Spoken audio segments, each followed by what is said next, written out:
Shiv Shakti YouTube channel में आपका बहुत बहुत मोस्ट वेलकम। अगर चैनल पर नए हो तो प्लीज़ चैनल को सब्सक्राइब करना ना भूलें।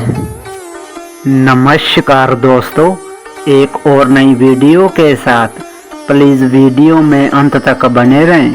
अगर वीडियो अच्छी लगे तो लाइक कमेंट और शेयर करना ना भूलें। जय श्री राम। हिमालय में साधना करने वाले नागा साधुओं को कैसे होती है महाकुंभ की जानकारी, जानिए इस वीडियो में। महाकुंभ मेला हर 12 साल में एक बार लगता है और इस बार ये प्रयागराज में 13 जनवरी को नागा साधुओं को स्नान कराने के बाद लगेगा।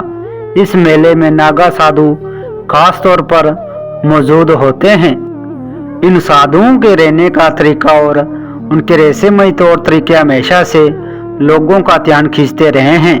लेकिन क्या आपने कभी सोचा है कि हिमालय की दुर्गम चोटियों पर साधना करने वाले ये साधु महाकुंभ जैसे बड़े आयोजन में कैसे पहुंचते हैं? उन्हें इसके बारे में आखिर पता कैसे लग जाता है?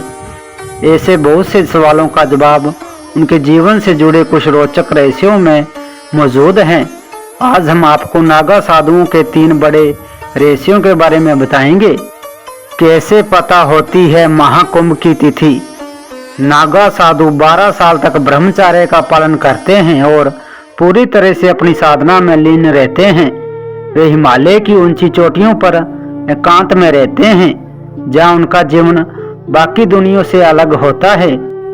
सवाल उठता है कि जब वे मोबाइल या किसी अन्य संपर्क माध्यम से कटे रहते हैं तो उन्हें महाकुंभ की तिथि और स्थान कैसे पता चलता है?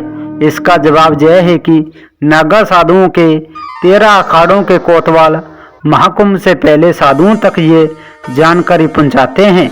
कोतवाल द्वारा दी गई जानकारी स्थानीय साधुओं तक पहुंचती है और फिर नेटवर्क के जरिए दूर दराज के इलाकों में तपस्या कर रहे नागा साधुओं तक भी पहुंच जाती है। इसके अलावा कुछ लोगों का मानना है कि योग सिद्धियों के जरिए नागा साधु ग्रहों और नक्षत्रों के संकेतों से महाकुंभ के समय और स्थान का अनुमान लगाते हैं। तूनी का रहस्य।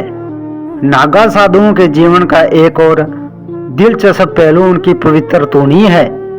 वे जहाँ भी रहते हैं वहाँ तूनी जलाना अनिवार्य मानते हैं। इस तूनी को सामान्य अग्नि से नहीं जोड़ा जा सकता है।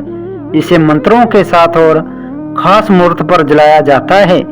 यह अग्नि जितनी पवित्र मानी जाती है, इसकी रेख देख में भी उतनी ही कड़ी शर्तें होती हैं।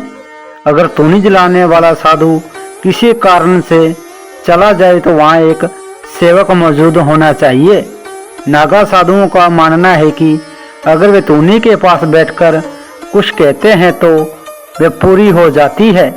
ये तूनी उनके जीवन का अभिन्न अंग है और ये उनकी शुद्धि और साधना का प्रतीक भी है। नग्न रहने का रहस्य। नागा साधु हमेशा नग्न ही नजर आते हैं और इसके पीछे एक गहरी विचारधारा है। उनका मानना है कि मनुष्य स्वाभाविक रूप से नग्न होता है और उसे इसी रूप में रहना चाहिए। कपड़े पहनने से उनकी साधना और ध्यान में बाधा उत्पन्न होती है। उनका यह भी मानना है कि अगर कोई व्यक्ति कपड़ों के मोह में फंसा रहेगा तो उनकी साधना और समय दोनों ही बर्बाद हो जाएंगे। योग और साधना के जरिए वे अपने शरीर को इतना मजबूत कर लेते हैं कि वे किसी भी मौसम में नग्न रह सकते हैं और उनकी साधना में कोई बाधा नहीं आती है। महाकुंभ जैसे बड़े आयोजन में नागा साधुओं की मौजूदगी महज एक धार्मिक अनुष्ठान नहीं है, बल्कि ये उनके दर्शन, साधना और जीवन के प्रति आस्था का जीवंत उदाहरण है। अगर वीडियो अच्छी लगे तो लाइक कमेंट और शेयर करना ना भूलें। जय श्री राम।